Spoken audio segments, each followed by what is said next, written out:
Hi, this is Sarit Switzer, and welcome to the It Is Taught podcast, a podcast devoted to the teachings of Rabbi Shneur Zalman of Liadi as recorded in his most famous work, the Tanya.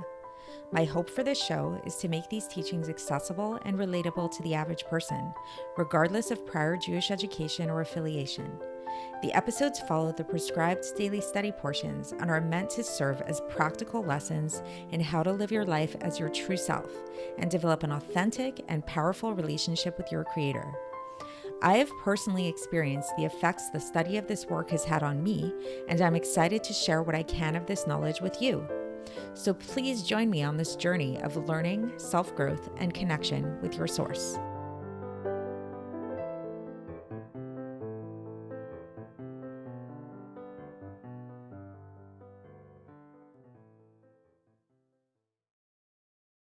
Hi, and welcome to the It Is Taught podcast, episode 39 for the 27th of Teves in a leap year.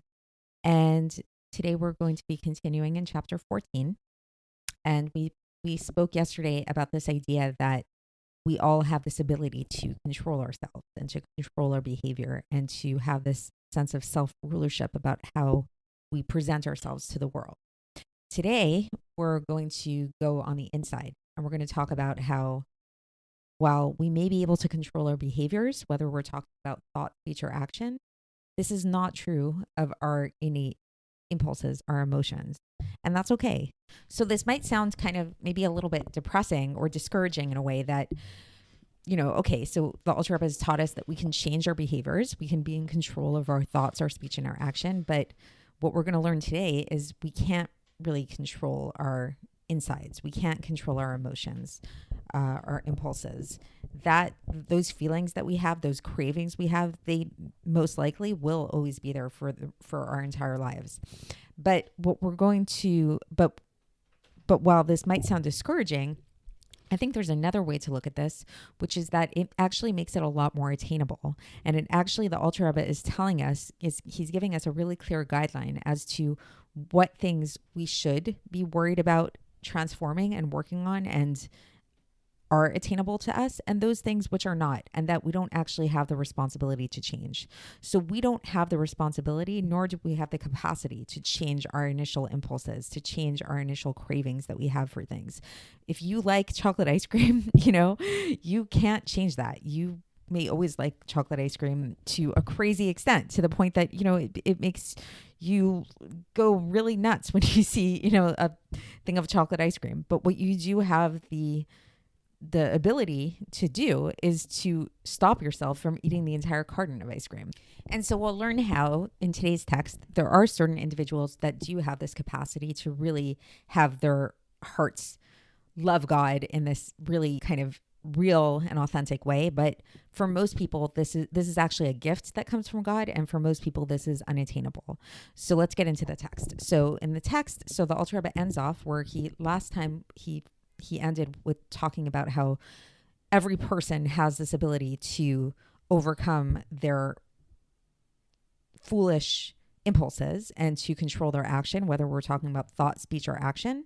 But so today he says, but when it comes to matters regarding the heart, meaning to say to have a person actually hate with total hatred, or even for all intents and purposes, hatred for something that's against God. This is not something these are matters that are related to the heart. And this is actually impossible for most people to attain. The only way to attain this level of hatred for things that are against God, for hatred of, these indulgences, these physical indulgences in life, is through this certain type of love of God, which is a very, very high level of God, which is called ahava b'ta'anugim, literally translated as love of pleasures, which means, what does this mean? This is, the definition of this is that a person derives pleasure over God in a way that it's a taste of the world to come. So what does this mean? This means, in the time of the world to come, truth will be revealed, and we'll all experience this idea that true pleasure is only pleasure in God.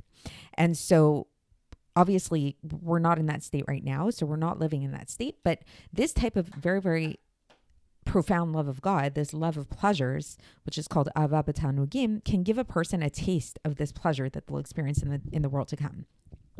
And the sages alluded to this type of pleasure in Brachos 17a, where they said, Olamcha tir'eh b'chayecha, that your world you will see in your lifetime. So meaning that, this ability to experience this pleasure of the world to come, to be able to see it and to get a taste of it in this lifetime, this is talking about this love of pleasures. But not every person merits this. This comes to a person as like a way of reward. And so now we can go back to that quote that we spoke about before with Job, where he said, you created righteous people, you created wicked people, and we said, what does this say? Like, if God just creates people to be righteous or wicked, it's like, okay, so why bother? Why bother trying to be righteous or wicked at all? And so the Alter Rebbe says that the way to understand this is if you look at the Tikkunim, which is a certain part of Kabbalah, where it explains there that there are different types of souls that have different levels. So what this basically means is that while we do have all the ability to work on ourselves to get to the point where we can have self-control over our levushim, over our garments, the thought, speech, and action, this ability to really have your heart feel and be oriented towards pleasures that are just with God, this comes to a person as a gift. This is, God handpicks these kind of people and he chooses them. And this is where this idea of that God created the righteous, created the wicked, whatever, that God handpicked, okay, these people I feel have the merit to be able to attain this love. And then the Alter Rebbe just concludes and he says, there's many different levels within the souls of Jews.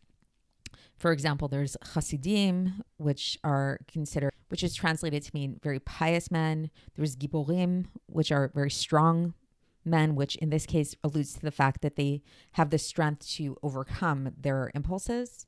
And then there's the Ma'arei Torah, the people that shine light on the Torah. There's the Nevi'im, the prophets, and there's Tzaddikim, there's, the righteous people. So basically, this is all taken from the Tikkunei Zohar. And so the Alter Rebbe is citing this here to show us that tzaddikim, these righteous men, are included in this category of the different levels of souls, meaning to say that these are people that have this level of soul that is so high that God implants within them, so to speak, this ability to have this love for him, which makes them hate anything that is of the world and that is against God and to only love God. So that's the conclusion of today's portion. And so just, to bring it back and full circle and give a little bit of a recap. Again, we're talking about here. So yesterday we talked about what we do have control over. We talked about in a couple of episodes ago, if you remember, the 12-step program. If you're familiar with the Serenity Prayer of God, grant me the ability to accept the things I cannot change, and whatever it is, I don't remember it offhand. But so here, that's sort of what the Alter Rebbe is doing here. Is yesterday we spoke about what we have the ability to control, what we have the ability to have ownership of, which is our thoughts, our speech, and our action. Today, we talked about what we do not have control over, which is that we cannot control our impulses, at least the vast majority of us. We cannot control the fact that we desire things sometimes that are not ideal for us, that are sometimes destructive and go against God's will. And this ability to be able to control these impulses in this way and transform our impulses is really reserved for very specific, special individuals that God grants to them as a gift. And it comes about through this feeling of this overwhelming love of God, which is called the love of pleasures, meaning the pleasure of God. So I hope that was a little bit insightful, and we'll continue with this tomorrow when we conclude chapter 14. I'll speak to you then. Thanks for listening to the It Is Taught podcast, hosted by Sarit Switzer. This podcast is dedicated in loving memory of my maternal grandfather, Avraham Yitzchak ben Binyamin HaKohen of blessed memory. Music by Shoshana. If you enjoyed this episode and would like to support the show, please share it with others and subscribe on YouTube, Apple iTunes, Spotify, or wherever you listen to podcasts. And make sure to leave us a 5-star review. To find out more about the It Is Taught project, including more information on my soon-to-be published book, please visit our website, itistaught.com. To catch the latest from me, follow me on Facebook, Instagram, and Twitter. Looking forward to speaking with you tomorrow, and until then, have a great day.